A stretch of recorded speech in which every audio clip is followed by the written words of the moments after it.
दुपाट परभणीत देखील एका शेतकऱ्याने जिल्हाधिकाऱ्यांची गाडी दगड मारून फोडली। दगड मारणाऱ्याला पोलिसांनी ताब्यात घेतलं। तुटपुंजी मदत मिळाल्यानं राग अनावर झाला। दगड मारणारा शेतकऱ्याचं स्पष्टीकरण।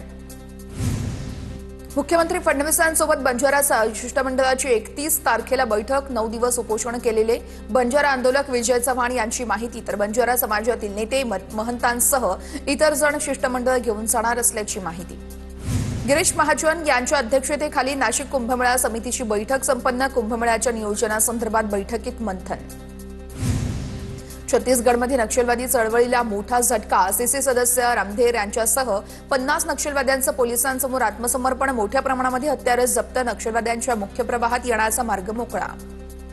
वाशिमच्या पंचायत समितीसमोर पैसे फेकून ठाकरेंच्या शिवसेनेचं आंदोलन। शेतकऱ्यांच्या गोठा बांधकाम अनुदानाच्या फायली अनेक महिन्यांपासून प्रलंबित। मात्र याच फायलींना दलालांमार्फत तात्काळ मंजुरी दिली जात असल्याचा ठाकरेंच्या सेनेचा आरोप।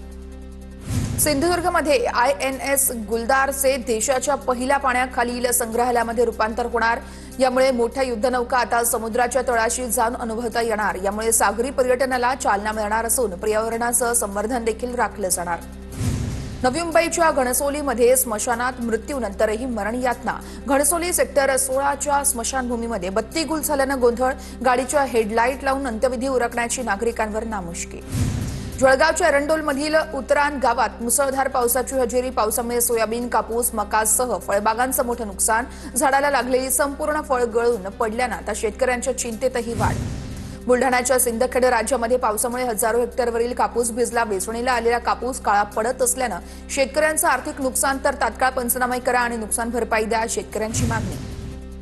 धुळ्यातील शिरपूरमध्ये 26 ते 28 ऑक्टोबर दरम्यान झालेल्या पावसामुळे 1997 शेतकऱ्यांचं 1505 हेक्टरवरील पिकांचं नुकसान। प्रशासनाकडून यावेळेस प्राथमिक अहवालातून माहिती समोर।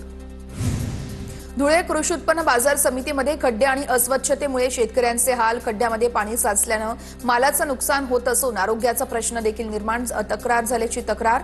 तर यावेळेस तात्काळ खड्डे बुजवून स्वच्छता करण्याची स्थानिकांची मागणी। कोल्हापूरच्या शिरोळ तालुक्यातील ऊस दराचं आंदोलन पेटलं। अज्ञात शेतकऱ्यांनी आमदार राजेंद्र यड्रावकर यांच्या कारखान्याची वाहनं पेटवली। ऊसाला प्रतिटन 3751 रुपये प्रतिटन दर देण्याची शेतकऱ्यांची मागणी। जळगावच्या पारोळ्यातील अतिवृष्टीग्रस्त शेतकऱ्यांचा तहसीलदार कार्यालयावरती मोर्चा। अनेक गावांना अतिवृष्टीग्रस्त गावांच्या यादीतून वगळल्यानं शेतकरी चांगले संतप्त। पंचनामे होऊनही मदत न मिळाल्यानं शेतकऱ्यांचा मोर्चा।